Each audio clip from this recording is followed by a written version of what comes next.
चैव सद्गुरु सज्जनस्तथा आराध्य दैवतं गुह्यं सर्वं मे रघुनन्दन गणेश शारदा सद्गुरु संत सज्जन कुळेश्वरू सर्व ही माता रघुवीरू सद्गुरु रूपे श्रीराम माझे आराध्य दैवत परम गुह्य गुह्यातीत गुह्यपणाची मात नतदे जेथे श्रीराम सारिके पूर्ण वैराग्य ज्यांचे वसिष्ठा परिज्ञान योगेश्वराचे कबीर वाल्मिका सारिखा मान्य ऐसा नमस्कार माझा सद्गुरु रामदासा जय जय रघुवीर समर्थ प्रभु रामचंद्र भगवान की जय महारुद्र हनुमान की जय समर्थ सद्गुरु रामदास स्वामी महाराज की जय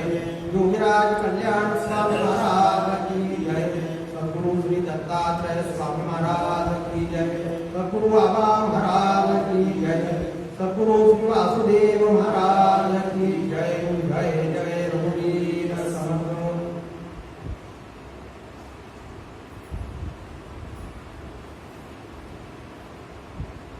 भगवंताच्या या पवित्र मंदिरामध्ये आपण रामकथेचा वाल्मिकींच्या रामकथेचा आढावा घेण्याकरता बसलेलो आहोत. नुसती कथा अशी नाहीये, भगवंताचं चरित्राचं गायन वाल्मिकींनी केलेलं आहे. काय फरक आहे? आमचं चरित्र नाहीये का असा प्रश्न येतो. आम्ही पण आमचं जीवन जगतो, पण आमचं चरित्र नाहीये का? तर आमचं चरित्र नाही असं म्हणायला संकोच होतोय, पण खरोखरच नसतं. आम्ही जगतो ते जीवन आहे. खाया पिया मौज किया एवढंच आम्ही केलोय. जीवनामध्ये आमचं काही असे उद्दिष्ट किंवा ध्येय नसतात आणि ते आचरत असताना आमच्यामुळे आमच्या कुटुंबाचं किंवा आमच्या समाजाचं देशाचं काही भलं होतं तिकडे आमचं फारसं लक्ष नसतं. निव्वळ माझा आणि मी आणि माझा जास्तीत जास्त कुटुंब इथपर्यंतच माझा विचार असतो. त्यामुळे त्याला चरित्र म्हणता येत नाही, त्याला जीवन असं म्हणतात. सकाळी उठल्यापासून हे जे सुरू होतं ते रात्री 2-2 वाजेपर्यंत चालू असतं. त्यामुळे जीवनाला काही फारसा असा उद्देश आहे किंवा ध्येय असं म्हणायला काही कारणच नसतं. प्रभू रामचंद्रांचं जीवन तसं नाहीये. काही लोक आज नवीन आलेले आहेत. 1-2-3 ओव्यांमध्ये मागचं रिकॅप करतो. वाल्मिकी म्हणजे आदी कवी आहेत आमचे, बरं का. त्यांच्यापूर्वी कुठल्याही कवीने कुठलंही काव्य लिहिलेलं नाहीये. वाल्मिकींचं जे रामायण आहे, जे वाल्मिकी रामायण आहे, ते आदी काव्य आहे. या काव्यापूर्वी भूतलावरती पृथ्वीवरती कुठलंही काव्य अस्तित्वात नव्हतं. या काव्याकरता कुठलाही रिफरन्स नाहीये, संदर्भ नाहीये. कुठल्याही संदर्भातनं या काव्यामध्ये काही घेतलेलं आहे असं काहीही नाहीये, काही नव्हतंच. आपल्याला आश्चर्य वाटेल, या रामायणातले संदर्भ सगळ्या ठिकाणी आलेले आहेत.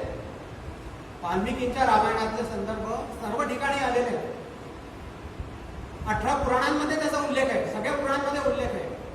महाभारतामध्ये 5 ठिकाणी आलेले आहेत. तसा प्रत्येक देशातल्या प्रत्येक भाषेमध्ये त्या कथेचं वर्णन केलेलं आहे, त्या कथेचा अनुवाद झालेला आहे. जसं आपल्याकडे तुलसी रामायण आपल्याकडे प्रसिद्ध आहे, रामचरितमानस जे प्रसिद्ध आहे, उत्तर भारतातला तो प्राण आहे. तसंच दक्षिण भारतामध्ये कंब रामायण प्रसिद्ध आहे.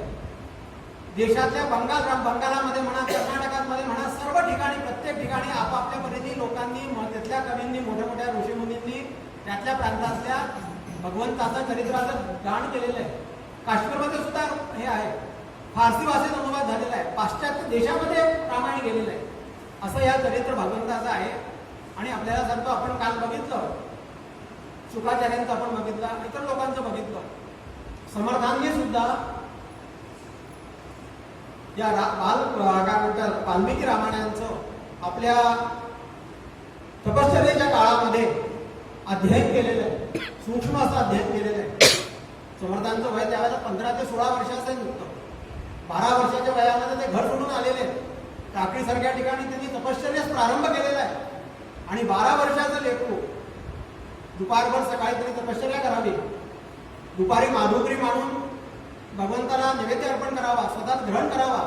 दुपारची विश्रांती त्यांनी त्याच्यात लिहिलेलं आहे. याच्यामध्ये दिवसाची दिनचर्यामध्ये थोडी विश्रांती लिहिलेली आहे समर्थांनी, पण त्यांचे एकंदरीत दिनचर्या बघत असताना त्यांना विश्रांती घेण्याकरता सवड मिळत असेल असं वाटत नाही. एवढ्या ग्रंथांचं त्यांनी 12 वर्षामध्ये अध्ययन केलेलं आहे. वेद पुराणांचं तर केलेलंच आहे, वाल्मिकी रामायणाचं त्यांनी अध्ययन केलेलं आहे. नुसतं अध्ययन केलं नाही आहे तर श्रवण भक्तीमध्ये समर्थांनी फार सुंदर सांगितलेलं आहे की ग्रंथांचं आम्ही वाचन करावं. श्रवण म्हणजे नुसतं वाचन आणि लेखन एवढं पण नाही, लेखन सुद्धा आहे त्याच्यामध्ये. बरं का, आपल्या इथे अशी पद्धत आहे की जे आपल्याकडे जुने ग्रंथ आहेत, पोथ्या आहेत, त्या पोथ्यांचं आपण हस्तलिखित लेखन करावं. मध्यंतरी आता एक दासबोधाकरता सुरू झालेला होता की सर्वांनी दासबोध हस्तलिखित लिहावा. अनेक लोकांनी महाराष्ट्रात लिहिला तो दासबोधाला लेखन करायचं, समोर ठेवायचं, कॉपी करायची. ही सुद्धा एक भक्तीच आहे. भक्ती याच्यामध्ये श्रवण भक्तीमध्ये आहे त्याची. आणि समर्थांनी आता 12 वर्ष तर फार लहान होतात, 13-14 वर्षात त्यांनी लिहिलं सुरुवात केली असली तरी संपूर्ण त्यांनी कांड जी आहे त्या साती कांडांचं सप्तकांडात्मक त्यांनी पूर्ण याची कॉपी केलेली आपल्या हस्ताक्षरामध्ये. 24,000 श्लोक वाल्मिकी रामायणामध्ये आहेत. प्रत्येक कांडाचं समर्थांनी विस्फोटने केलेलं आहे आणि स्वतःच्या हस्ताक्षरातलं समर्थांचं आज ते बाळ आजही उपलब्ध आहे. आपल्या बीडला इथे दिनकर स्वामींचा मठ आहे, त्या मठामध्ये ते बाळ होतं. नंतर मग शंकर श्रीकृष्ण देव ज्यांनी सगळ्या जुन्या हस्तलिखितांचं समर्थांच्या जुन्या साहित्याचं सगळं संकलन केलं आणि त्याला एका ठिकाणी प्रत्येक ठिकाणी व्यवस्था नव्हती, मग त्या सगळ्या ग्रंथांना त्यांनी गोळा केलं. त्याला मठपतींना त्यांनी विनंती केली, त्यांच्याकडनं ते घेतलं सगळं आणि त्यांची बाळांना सुव्यवस्थित स्थितीमध्ये धुळ्याला सत्कारोत्तेजक सभा सत्कारोत्तेजक सभे असं त्यांनी त्या निर्माण केलं तिथे. आणि आज ती सभा तिथे ती काय म्हणतात त्याला, ती वास्तू तिथे अस्तित्वात आहे, ती संस्था तिथे अस्तित्वात आहे. आणि हजारो यांचं बाळांचं समर्थकालीन बाळांचं समर्थ वाग्देवता मंदिर, त्याचं नाव आहे समर्थ वाग्देवता मंदिर. आणि त्या वाग्देवता मंदिरामध्ये समर्थांची सगळी जेवढी काही साहित्य उपलब्ध आहे, तो मला 40-50 हजार ओळ्यांचं साहित्य समर्थांनी केलेलं आहे. 7,500 तर नुसता दासबोधच आहे. कल्याण स्वामींच्या हस्तलिखित दासबोध तिथे आहे. अनेक आपल्या शिरगावच्या मठातली समर्थांची अनेक बाळं, आपले लक्ष्मण स्वामी महाराज म्हणजे आबा महाराजांचे वडील, त्यांनी सद्गुरु स्तवन म्हणून स्तवराज म्हणून एक ग्रंथ लिहिलेला आहे. सद्गुरूंना त्यांनी समर्थांना सद्गुरू मानलेलं आहे, त्यामुळे समर्थांना दृष्टांत झालेला आहे. त्या सगळी बाळं त्यांनी श्रीकृष्ण देवांनी त्या तिथे सुव्यवस्थित स्थितीत ठेवलेली आहे. आमच्यापैकी कोणी जरी गेलं तरी आम्हाला ते बघायला मिळू शकतात, त्याची झेरॉक्स करायला मिळू शकते, फोटोकॉपी करायला मिळू शकते. तर समर्थांनी सांगायचा उद्देश होता की त्यावेळेला हस्तलिखित समर्थांनी त्या पूर्ण याचं 24,000 श्लोकांचं अतिशय कठीण आहे. बरं का, अतिशय कठीण आहे. म्हणजे आज आम्ही विचार केल्यानंतर लिहायचं तर सोपं नाही, संस्कृत आहे ते आधी, आणि अतिशय कठीण म्हणजे असं काव्य येते. त्या काव्याचं समर्थांनी स्वतः आपल्या हस्तलिखितामध्ये पूर्ण काव्य होते हे आहे, उपलब्ध आहे. आणि काही काही ठिकाणी समर्थांनी त्याची चित्र काढलेली आहे. 1-2 ठिकाणी चित्र पण उपलब्ध आहे. तिथं रावण जेव्हा आलेला आहे आणि ते काय म्हणतात मारीच मृगवेशामध्ये पळतोय आणि लक्ष्मण जेव्हा आहे, राम त्याच्या मागे धावत आहेत, असं चित्र त्यांनी रेखाटलेलं आहे. म्हणजे हे सगळं काय की हे सगळं भक्तिशास्त्रामध्ये येतं, समर्थांच्या श्रवण भक्तीमध्ये येतं. त्याचं कारण काय? त्याचं कारण असं की समर्थांनी रामचंद्राचं हे अध्ययन करत असताना आधी वाल्मिकी रामायणाचं जेव्हा त्यांनी अध्ययन केलं, समर्थांची विशेष गोष्ट सांगतो आपल्याला. समर्थांचा दंडक आहे. समर्थांनी आपल्या शिरगावच्या मठामध्ये दासबोधाचं अतिशय अनेक प्रती केलेल्या आहेत त्यांच्या शिष्यांनी, प्रशिष्यांनी. त्यावेळेला समर्थांनी कल्याण स्वामींना आणि दत्तात्रय स्वामींना असा दंडक घातला होता की रामदासी आहात तुम्ही, किमान प्रत्येकाने 500-500 ओव्या किंवा कल्याण स्वामींनी 700 ओव्या लिहाव्या दररोज. बरं का, आणि दत्तात्रय स्वामी लहान आहेत म्हणून त्यांनी 500 ओव्या लिहाव्या दररोज लिहाव्या. आणि लिहिताना काय करायचं, त्यांना रोज लिहायचं. बरं का, दोघं लहान लहान मुलं आहेत, त्यांना दोघांनी समर्थांनी त्यांना माहिती आहे शिरगाव म्हणजे आपल्या कोल्हापूरहून आणून शिरगावला मठस्थापना केलेली आहे. आणि ते असं दंडक त्यांनी असं घातलाय, काय म्हणतात त्याला, अर्थ पाहूनही लिहावे. आता बघा आपण आधी तर ते मुळात कठीण सगळं काम, आणि ते कळत असताना म्हणजे जोपर्यंत अर्थ कळत नाही आपल्याला तोपर्यंत ते लिहू नये असं समर्थांचा दंडक आहे. आणि अशा समर्थांनी 24,000 श्लोकांचं पूर्ण काय म्हणतात त्याला वाल्मिकी रामायण लिहिलं आहे. त्यांना अर्थ कळला नसेल का? त्या अर्थाच्या गुढार्थाकडे गेले, शब्दार्थ नाही, गुढार्थ भावार्थाकडे जाऊनच त्यांनी लिहिलेलं आहे. एक छोटासा प्रसंग आपल्याला माहिती आहे, पुन्हा सांगतो. या महाभारत लिहायची वेळ आली, महाभारत लिहायची वेळ आला. आपल्या हिंदू संस्कृतीचा फार मोठा ग्रंथ आहे महाभारत. या महाभारतामध्ये कुठलीही काय म्हणतात त्याला उहापोह झालेला नाही, असं कुठलाही काय म्हणतात त्याला असं कुठलाही विषय नाही आहे. अनेक विषयांचा त्या महाभारतामध्ये उहापोह झालेला आहे, व्यासांनी केलेला आहे. आणि जेव्हा ते लिहिण्याची वेळ आली तेव्हा त्यांना प्रश्न पडला की मला कुठे नारदांनी सांगितलं तुम्ही महाभारत लिहावं, ब्रह्मदेवाने सांगितलं, त्या ठीक लिहितो मी, पण आता मला लेखनिक पाहिजे, मी स्वतः बसून लिहिणार नाही. मग काय करावं? तर तेव्हा तुम्ही असं करा, गणपतींची प्रार्थना करा आणि गणपतींना विनंती करा की त्यांनी तुमचं महाभारताला तुम्ही सांगा ते लिहितील. बघा, गणपती ही बुद्धीची देवता आहे. आमच्या मनामध्ये जे विचार येतात ना, त्या विचार बुद्धीत येत असतात आणि त्या बुद्धीचं स्फुरण जे आहे ना, ते गणेशाच्या कृपेने होत असतं. नंतर त्याचं सरस्वती म्हणजे शब्दांमध्ये रूपांतरण नंतर होतं. तिचं काय म्हणतात त्याला अधिष्ठात्री देवता सरस्वती आहे. पण तत्पूर्वी मनामध्ये जे विचार येतात ते विचार गणपतीच्या अधिष्ठानाने येत असतात. तर तुम्ही गणपतींना विनंती करा आणि त्यांना म्हणा केले. आता गणपतींकडे गेले ते, त्यांनी विनंती केली की गणराय महाराज आपण यांना मी असं मला लिहायचं आहे आणि आपण त्याचं लेखन करावं, अशी आपण लेखनिक व्हावं, स्टेनो व्हावं. त्यांनी विचार केला त्यामुळे ठीक आहे, मी होतो, काही हरकत नाही. पण तेव्हा माझी अट अशी आहे की मी एकदा लिहायला सुरुवात केल्यानंतर मग मी थांबणार नाही मध्ये, बरं का. मी म्हणा आता थांबा, आता मी विचार करतोय, आता बाकी उद्या, असं नाही. लिहायला बसल्यानंतर सतत लिहिणं व्हायला आणि मी थांबणार नाही मध्ये. तुम्ही थांबला मी लेखणी तिथं सोडेन आणि निघून जाईल. आता व्यासांना मोठा प्रश्न पडला, अहो नवीन ग्रंथ लिहायचा आहे, विचारपूर्वक लिहायचा आहे की समोर ती कॉपी करायची नाहीये. त्यांनी 2 मिनिटं विचार केला आणि ते म्हणाले हरकत नाही, पण माझा ऐकता एक प्रति आपल्याला विनंती आहे म्हणून. काय विनंती आहे? तेव्हा विनंती अशी आहे की मी जेव्हा काही ओळ सांगेन, आपल्याला ओळी सांगेन, ती ओळ आपल्याला अर्थ जोपर्यंत आपल्याला कळणार नाही, त्या श्लोकाचा त्या छंदाचा अर्थ जोपर्यंत आपल्याला कळणार नाही तोपर्यंत लिहायचं नाही म्हणून. गणपतीला त्यांनी प्रत्यक्ष विनंती केली बरं का. आणि गणपती म्हणाले ठीक आहे म्हणून. आणि असं म्हणतात की 1,00,000 श्लोक आहेत भागवत आपल्या महाभारतामध्ये आणि त्याच्यातले 80,000 तर ठीक आहे, पण 20,000 अजूनही असे श्लोक आहेत की त्याचा अर्थ आजही लोकांना लागलेला नाही आहे. आणि अशी गणपतीची देवता ती सुद्धा विचार करायचे, विचार करत होते. आणि तोपर्यंत व्यासांना वेळ मिळायचा पुढचा आठवण्याला. आणि असा तो ग्रंथ पूर्ण झालेला आहे. एक छोटीशी आणखी गोष्ट सांगतो या ह्याच्या संबंधी. आपण गणेश चतुर्थीचा जो उत्सव करतो, माघामध्ये जो उत्सव करतो, हा मागे होतो नाही, भाद्रपदातल्या गणपतीचा जो उत्सव असतो, गणेश उत्सव, तो काय असतो? गणेश चतुर्थी म्हणजे काय? गणेश चतुर्थी म्हणजे गणपतीचा जन्म आहे का? नाही, जन्म नाही येतो. त्या दिवशी व्यासांनी भागवत आपल्या महाभारत लिहिण्यास सुरुवात केलेली आहे आणि ती 10 दिवस पर्यंत चाललेली आहे असं म्हणतात. म्हणून तो 10 दिवसाचा गणपती असं ते हे. आणि त्या दिवशी त्यांनी म्हणून ते गणपतीचं वंदन त्या दिवशी करायचं, त्या दिवशी त्यांनी लिहिण्याला भागवत लिहायला सुरुवात केली. तर असं हे समर्थांचं दंडक आहे आणि त्यामुळे समर्थांनी तर पूर्ण अध्ययन केलेलं आहे. समर्थांनी रामरायाच्या सर्व काय म्हणतात त्याला पैलूंवर आपण म्हणू शकतो, सर्व जसं एका हिऱ्याला ना हजारो हे असतात ना पैलू असतात ना, त्या प्रत्येक पैलूचं समर्थांनी रामरायाचं अध्ययन केलेलं आहे आणि त्या प्रत्येक पैलूवर ते भारवलेले आहे. भजाया जनी पाहता राम एकू, समर्थ म्हणताय एकच आहे. मला भजन करायचं ना तर रामाचंच करा. भजाया जनी पाहता राम एकू, तरी बाण एकू, मुखे शब्द एकू, क्रिया पाहता उद्धरे सर्व लोकू आणि धरा जानकी नायकाचा विवेकू, समर्थ म्हणताय. घनश्याम हा राम लावण्य रूपी, त्याच्या ह्याच्यावरती त्यांच्या क्रिया तर ठीक आहे, त्याच्या रूपावरती समर्थ भाळलेले. घनश्याम हा राम लावण्य रूपी, महाधीर गंभीर पूर्ण प्रतापी, हरी संकटी सेवकाचा पुढावा, प्रभाते मधी राम चिंतित जावा. अनेक अनेक अनेक समर्थांनी अनेक काव्यांची रचना केली. प्रत्येकाच्या मध्ये त्यांचं रामाच्या वरती प्रेम दिसतं आणि असं हे समर्थांचं मत असल्यामुळे समर्थांनी सुद्धा ते रामायणाला लिहिलेलं आहे. मी थोडक्यात आपल्याला सांगतो. समर्थांनी त्याला पूर्ण हे 24,000 श्लोकांचं अध्ययन केल्यानंतर समर्थांनी पण रामायण लिहिलंय. सप्तश्लोकी रामायण आपण बघूया. प्रथम याग संरक्षणी, समर्थ म्हणतात बरं का, रामायण लिहिले समर्थांनी.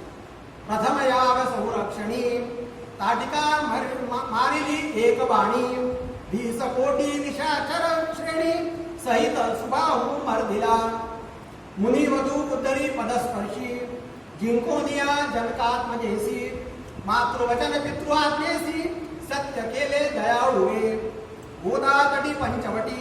आपल्याला हे सगळं कळत आहे कारण अर्थाकडे जात नाही. पण गोदातटी पंचवटी असंख्य मारेली राक्षस दाटी ठाटी रावणे येऊन मृगा पाठी सीता गोरठी हरण केली. भेट होता मारुतीची चिंता हरली समर्थांची. समर्थ इथे समर्थांनी स्वतःला समर्थ म्हटलं नाही बरं का. थोडंसं थांबतो इथे. समर्थांची म्हणजे काय रामरायाची. समर्थांनी समर्थांना रामरायाला समर्थ म्हणत असताना ते समर्थ झाले. जसं गोसावींनी गोसाई गोसाई गोसाई ते रामरायाला गोसाई म्हणत असत. त्यामुळे लोक त्यांना गोसाई म्हणू लागले. वास्तविक त्यांनी स्वतःला गोस्वामीला म्हटलं नाहीये, मी गोसाई असं म्हटलेलं नाहीये. समर्थांनी स्वतःला समर्थ रामदास त्यांनी नाव धारण केलेलं आहे. कुठेही त्यांनी समर्थ आहे असं म्हटलं नाहीये. रामरायाला समर्थ म्हटलेलं आहे. चित्ता हरली समर्थाची वाली वधोन सुग्रीवाची संस्थापना पै केली. रुद्रे आणली सीता चुडी शिळा तारिल्या मोहददी उतरोनी सवानर आदी रावण सपूळ मारिला. यावत चंद्र सूर्य दान विभीषणासी राज्यासन घेवोनी वैदेही सभिमान नंदी ग्रामी पातले. मग भेटोनी भरतासी समर्थाला अयोध्येसी देखोनी राज्याभिषेकासी दासा कल्याण लाधले. समर्थांनी सांगितलं ज्या वेळेला ते बसले सिंहासनावर बसल्यानंतर राज्याभिषेक सोहळा झालाय त्यावेळेला या दासाला समाधान मिळालेलं आहे. त्यांच्या प्रत्येक कार्यामध्ये रामरायाच्या कार्यामध्ये समाधान हे सगळ्या शेवटचं महत्वाचं आहे. आम्ही कुठलेही जेव्हा भगवंताचं हे करत असतो, चिंतन करत असतो, भक्ती करत असतो, त्या भक्तीची फलश्रुती काय तर समाधान ही फलश्रुती आहे. आपल्याला एक आणखीन सांगतो. आता काही मागच्या महिन्यामध्येच थोडंसं एक करतो आपल्या विषयाकडे बघूया. आज विषय घेणार आहे, विषयावर जाणार आहे आपण. एक थोडं मिनिटाचं चिंतन आणि करतो. समर्थांचं म्हणजे रामाचं काय म्हणजे नातं हे सांगतो आपल्याला बघा. समर्थांनी आपल्याला माहिती 12 वर्ष तीर्थाटन केलेलं आहे आणि ते सगळ्या दूर त्यांनी गेलेले आहे. त्या अयोध्येला ते गेलेले आहे, अयोध्येत तिथे राहिलेले आहे, अयोध्येला मठस्थापना केलेली आहे. आणि काय सहयोग आहे बघा. आणि आपल्याला आणखीन सांगतो समर्थांनी सापळा मठाची स्थापना केली. पण ती मठाची स्थापना सापळा का केली आहे ह्या करता केली की त्या काळामध्ये दक्षिणेतल्या लोकांना, आपल्या महाराष्ट्रातल्या लोकांना, कर्नाटकातल्या लोकांना प्रत्येकाला अयोध्येला येणं शक्य नव्हतं. पण तिथे तरी काहीतरी केंद्र पाहिजे की नाही. म्हणून त्या केंद्र म्हणून त्यांनी त्याला मुख्य स्वरूप संप्रदाय अयोध्या मठ. समर्थांनी कधीही म्हटलं नाही की स्वरूप संप्रदाय चाफळ मठ म्हटलेलं नाही. त्यांचं लक्ष सारखं त्यांचं जे ध्यान केंद्रित आहे अयोध्येवरतीच आहे. स्वरूप संप्रदाय अयोध्या मठ जानकी देवी श्री रघुनाथ दैवत मारुती उपासना नेमस्त वाढविला परमार्थ रामदासी समर्थ म्हणताय. तर ह्या समर्थ म्हणजे मागच्या महिन्यामध्ये मोदीजींनी आपल्याला माहिती आहे आमचे आदरणीय पंतप्रधान यांनी राम जन्मभूमीच्या तिथे शिलान्यास केला किंवा भूमिपूजन केलं असं म्हणायला हरकत नाही. असं माझ्या म्हणजे आता काही दिवसापूर्वी ऐकण्यात आलं की ज्यावेळी औरंगजेबाने तिथे स्वारी केली आणि ती मशिदी तोडली, काय म्हणतात तिला मंदिर तोडलं, गर्भगृह तोडलं आणि तिथे मशिदीची स्थापना केली, त्यावेळेला तिथे ना श्यामानंद म्हणून तिथले मठपती होते बघा. त्या श्यामानंदांनी त्या मूर्ती ज्या होत्या त्या मूर्ती तिथून हलवल्या आणि हलवल्यानंतर पुढे गेले असतील ते महाराष्ट्रात गेले.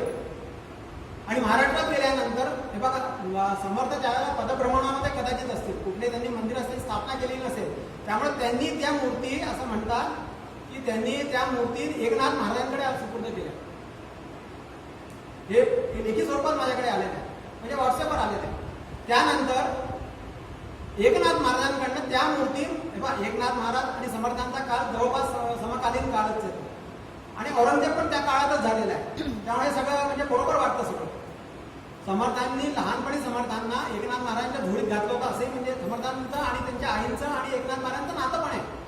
तर समर्थांकडे त्या मूर्ती नंतर आल्या आणि नंतर त्या समर्थांनी त्यांना दक्षिणेमध्ये जात असताना तिथे तुंग आणि भद्रा अशा दोन्ही नद्यांचा संगम आहे. समर्थांनी तोपर्यंत कुठली मठस्थापना केलेली नाही आहे बघा. तो काळ आहे. दक्षिणेकडे समर्थ तीर्थाटन करताय. तुंगभद्रा म्हणजे तुंग आणि भद्रा अशा 2 नदी आहेत. ते तुंगभद्रा म्हणून गाव आहे. तिथे हरिहर काय म्हणतात त्याला, हरिहर एक असं एक मठ आहे समर्थांचा, कर्नाटकामधली गोष्ट आहे. तिथे त्या मूर्ती स्थापना केलेली आहे. समर्थांच्या द्वारे त्या मूर्ती त्या मठाला दिल्या गेल्या आहेत.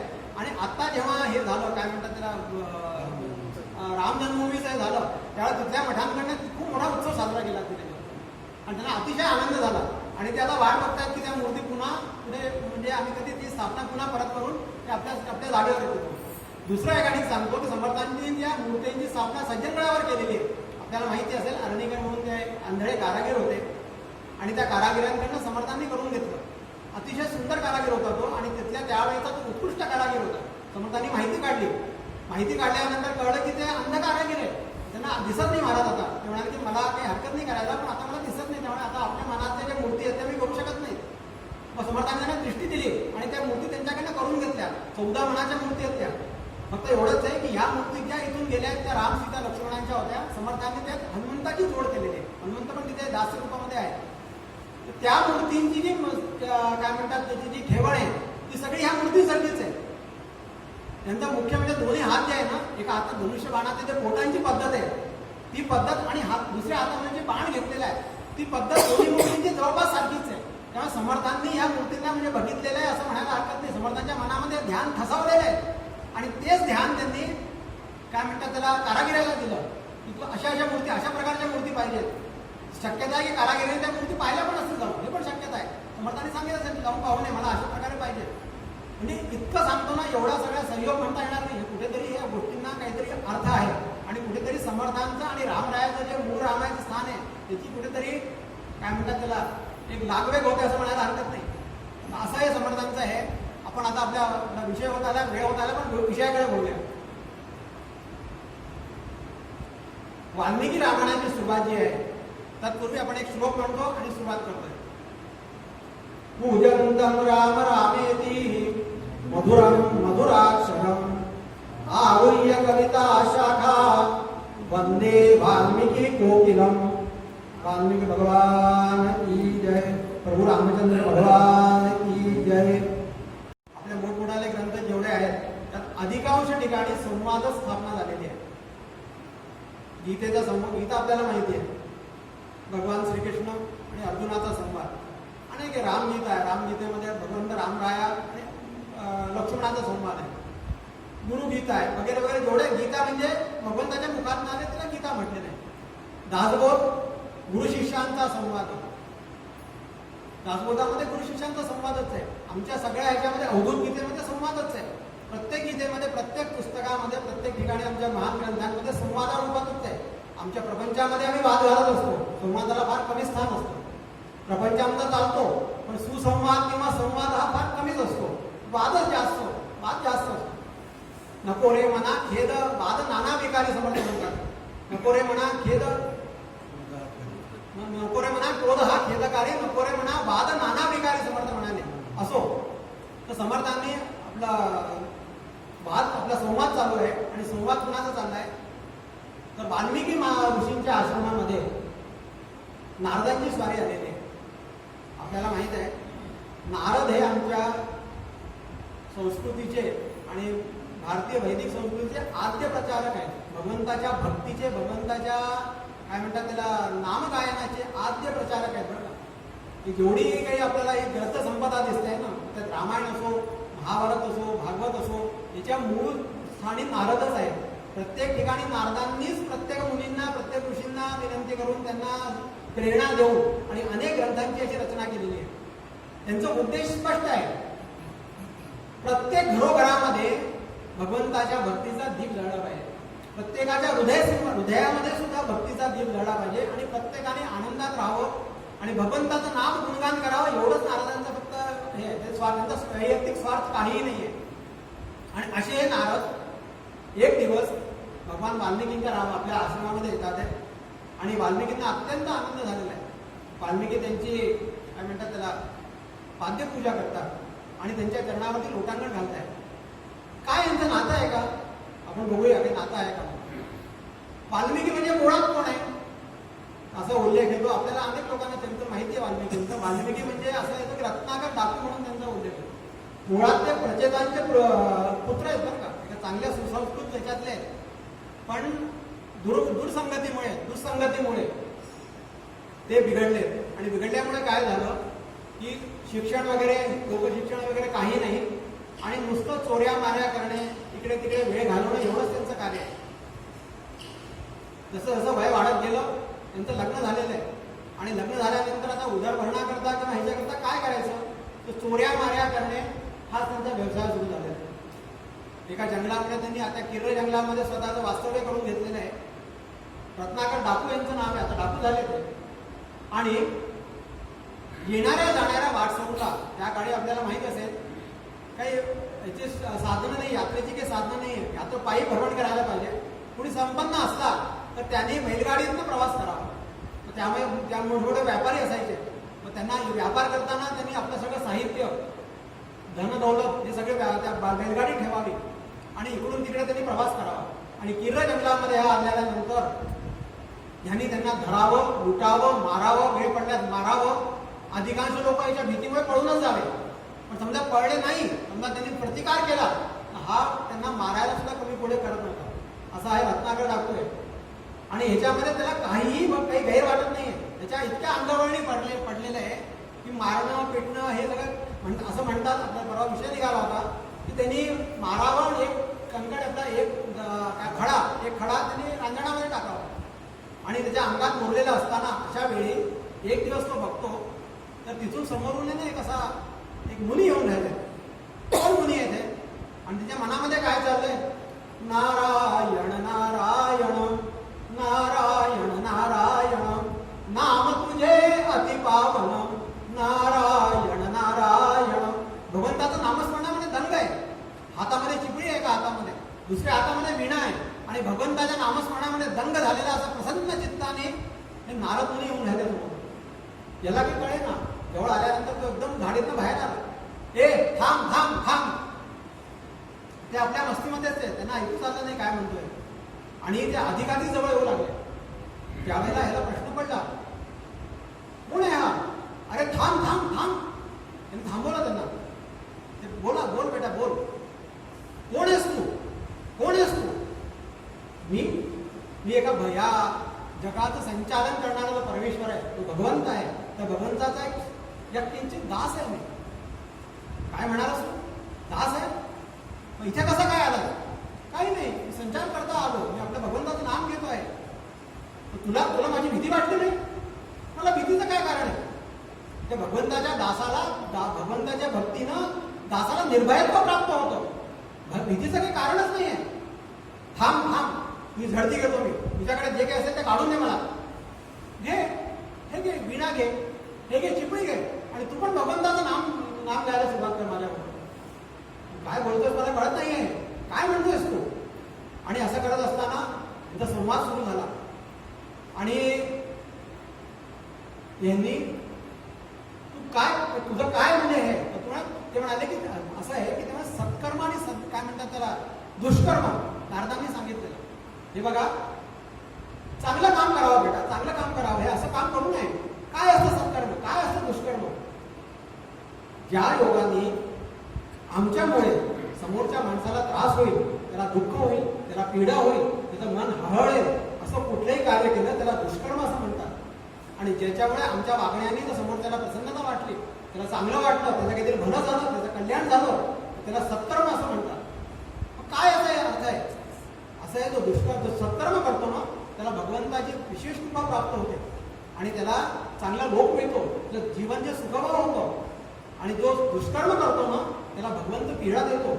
या आयुष्यात नाही मिळाली तर तो मेल्यानंतर त्याला नरकाची प्राप्ती होते आणि त्याला अतिशय हाल भोगावे लागतात तिथे. पण मला तू जे म्हणतो ते मला कळत नाही. दुष्कर्म म्हणजे काय? हे बघ, तुझ्या अंगाला चिमटा काढून बघ बेटा. तुला कसा चिमटा काढलाही कसा त्रास होतोय ना, जेव्हा तू कुणाला त्रास देतो तेव्हा त्यालाही त्रास होतो, त्याचं मन हळहळतं, त्याच्या मनाची चित्ताची त्याला त्रास होतो. आणि तो त्रास जो आहे ना तो त्रास चांगला नाही आहे. त्याच्यामुळे तुलाही त्याचा पीडा तुला त्याचं पाप भोगावलं नाही. पाप आहे. काय पाप, काय पुण्य? नारदाने तुला समजवलं की हे चांगलं कर्म म्हणजे पाप पुण्य आहे, वाईट कर्म म्हणजे पाप आहे. थांब थांब थांब, मी तुझी आधी झडती घेतो. घे. नारदाने त्याला चिपळी दिली, वीणा दिली. आणि आणखीन काय तुझ्याकडे? सगळं काढ. माझ्याकडे आणखीन काही नाही आहे, काही असायचं कारणच नाही आहे. आणि अशा वेळी दस्यू रत्नाकर डाकू ह्या आणि ह्याने नारदांना झडती घ्यायला सुरुवात केली. आणि झडती घेत असताना नारदांच्या शरीराचा स्पर्श रत्नाकराला झालं. संतांचे जेव्हा आमचं भाग्य उदयाला येतं ना, आपल्याला सांगतो, माणसाचं जीवन जेव्हा उदयाला येतं ना, जेव्हा भाग्य उदयाला येतं ना, तेव्हा संतांच्या शरीराचा स्पर्श माणसाला होतो. आणि हा तर डाकू आहे. आपल्याला सांगतो संतांचं अतिशय म्हणजे संतांच्या, आता हल्ली काय कोरोनामुळे आपल्याला स्पर्श म्हणजे काय कळू लागलाय. बाकी मध्यंतरीच्या काळामध्ये स्पर्श वगैरे हा सगळा विषय नव्हता. राजकीय दृष्ट्याचा स्पर्श, अस्पृश्यता हा प्रकारच नव्हता. अस्पृश्यता निवारण, सगळेजण सगळ्यांना शिवा, सगळेजण सगळ्यांना हे करा. आता ही स्थिती झाली की घरातल्या घरात सुद्धा आम्ही अस्पृश्यता वाढू लागलो. स्थिती अशी झालेली आहे. त्यामुळे आता त्या गोष्टीचं महत्व कळतंय. संतांचा स्पर्श झाला किंवा संत काय असतात, अनेक प्रकारे कृपा करतात. त्यात एक स्पर्श कृपा पण आहे, एक शब्द कृपा आहे. स्पर्श कृपेबद्दल एक मिनिट सांगतो आपल्याला. आता आपले गोंदवलेकर महाराज आहेत ना, त्यांचा मी इथे रामधूनमध्ये त्यांचा आम्ही जय जयकार करतो. गोंदवलेकर महाराजांचे गुरु होते तुकामाई एके हळीकर. आणि असं म्हणतात की त्यांच्या इथे एक मुलगा आला, असा कुठेतरी बाहेरून आला, असा अंडाण होता. तो चालला होता पंढरपूर दर्शनाला. कुणीतरी सांगितलं की याचे दर्शन घे. तो गेला, नमस्कार केला आणि त्यांच्यावर तो भारवलाच एकदम. आणि हे अवलिया पुरुष होते बरं का, ह्यांचं काही ठीकठाक ठिकाणा नव्हता काही. कुठे राहतील, कुठे बसतील, काय करतील नाही. आणि त्यांच्या सेवेमध्ये राहिला आणि त्यांना महाराज मला गुरु उपदेश द्या. आणि त्यांनी उपदेश घेतला आणि उपदेश घेतल्याने त्यांच्या सेवेत लागला तो. आता ह्यांचं काम हे अवलिया काम सगळं तुकामाईंचं. कधी जेवायला वगैरे मी आता दुपारची वेळ झाली, दिवसभर काम करून घ्यायचे आणि दुपारची वेळ आली की सांगायचे एकदा आता माधुकरी माग भिक्षा मागून जे माझ्याकडे काय ठेवलंय. मग ह्यांनी बाहेर जायचं, भिक्षा मागून आणायची, काही मिळालं तर खायचं आणि पुन्हा यांच्या सेवेमध्ये. बरं 24 तासाची सेवा. रात्री पाय दाबायला बसल्यानंतर हे कधी म्हणायचं होतं की आता तू थांब म्हणून. रात्रभर याला जागरण व्हायची, दिवसभर काम करायचं 2-2 दिवस. आणि हे आणखी गंमत करायचे. जेव्हा दुपारी जेवायची वेळ यायची ना, तेव्हा असं काम सांगायचे यायला की दिवस दुपारची माधुकरीची वेळ निघूनच जायची. कुणाही कडे आम्हाला माधुकरी मागायची झाली तर मी माध्याने मागू की नाही. संध्याकाळी 4 वाजता 3 वाजता गेल्यानंतर कुणाकडे काय मिळणार. त्याला एकसारखं त्यांनी 12 वर्ष त्याला छळूनच काढलं. आणि एक दिवस असा झाला की तो काहीतरी असं पूजेला बसला होता. बरोबर, पूजा त्याच्याकडनं करवायची, सगळं त्याच्याकडे. पाणी तू आण, पूजा तू कर, मी काही करणार नाही आणि माझे पाय दाब आणि जेवणा खाण्यापिण्याचा काही पत्ताच नाही. अतिशय कठोर तपस्या त्यांनी केली. तो बिलंदर होता, तो हुंडी सुरू नाही. त्यांनी 12 वर्षात त्यांची हे केली, सेवा केली. आणि एक दिवस पूजेला बसले असताना त्यांनी मागून आले त्यांनी आणि काठी घेऊन त्याच्या डोक्यावर जोरात प्रहार आणि 10 दिवशी तो पडला. आणि तो पडला काय सांगायचं आपल्याला लोकांना, म्हणजे आम्हाला त्यांनी लोकांना असं दिसलं की ते काठी मारले त्यांनी. त्याला एकदम भाव समाधीच लागली. म्हणजे त्याला म्हणतात ना आपण भाव समाधीमध्ये तो जो मोठ्या मोठ्या योग्या मुलींना शक्य नाहीये. हा एक अंडाण मुलाला त्यांनी त्या अवस्थेमध्ये नेलं. सद्गुरू केव्हा कृपा करतील, कशा प्रकारे करतील हे सांगता येत नाही. नारदांच्या पायात स्पर्श झाला आणि त्याचं जीवनच पालट टाकलं. आपला थांबायचं काय, आपण इथे थांबूया. उद्या बाकीचा भाग, आता उद्या आपण जास्त हे करणार नाही, आपण सरळ कथेकडे बघूया. आपण इथे थांबूया. बाकी पुढे काय झालं उद्या बघूया. जय जय रघुवीर.